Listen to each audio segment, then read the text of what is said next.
ఇక నుంచి ప్రతి ఏడాది డిఎస్సి నోటిఫికేషన్ ఉంటుందని ముఖ్యమంత్రి చంద్రబాబు స్పష్టం చేశారు.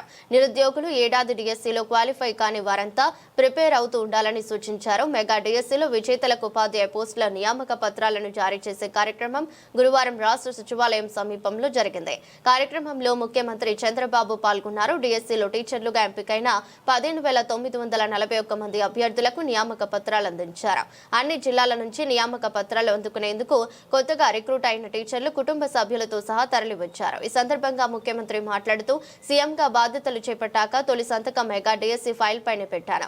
అవినీతి లేకుండా పారదర్శకంగా డిఎస్సి ప్రక్రియ చేపట్టాం. టీచర్ల నియమించాం. 150 రోజుల్లో ఈ ప్రక్రియను సమర్థవంతంగా చేపట్టిన మంత్రి నారా లోకేష్ బృందాన్ని అభినందిస్తున్నాను. ఇక టీచర్లుగా నియామక పత్రాలు తీసుకున్న ఉపాధ్యాయులను అభినందిస్తున్నానని సీఎం చెప్పారు.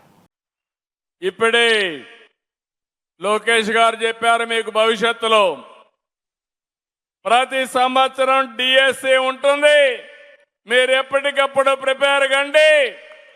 ఎన్ని వేకెన్సీలు వస్తాయి, ఏ శాఖ అయినా కొంత నిర్లక్ష్యం చేస్తాం, కానీ విద్యాశాఖను మాత్రం నిర్లక్ష్యం చేయమని మరొక్కసారి మీ అందరికి హామీ ఇస్తున్నాం. సంకల్పం మంచిదైనప్పుడు ఆటోమేటిక్గా దాన్ని సాధిస్తాం. 106 కేసులు వేశారు.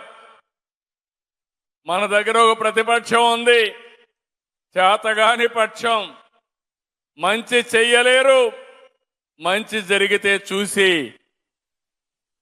సహకరించలేరు. ఈ 106 కేసులు వేశారంటే ఈ కేసులు ప్రైవేటు వాళ్ళు వేసిన కేసులు కాదు, రాజకీయ ప్రయోజనాల కోసం వేశారు. అయితే ఎప్పటికప్పుడు శ్రద్ధ పెట్టి మొత్తం కూడా ఒక్క కేసు కూడా నిలవకుండా సుజావుగా డిఎస్సి నిర్వహించిన మిమ్మల్ని మనస్ఫూర్తిగా అభినందిస్తున్నాం.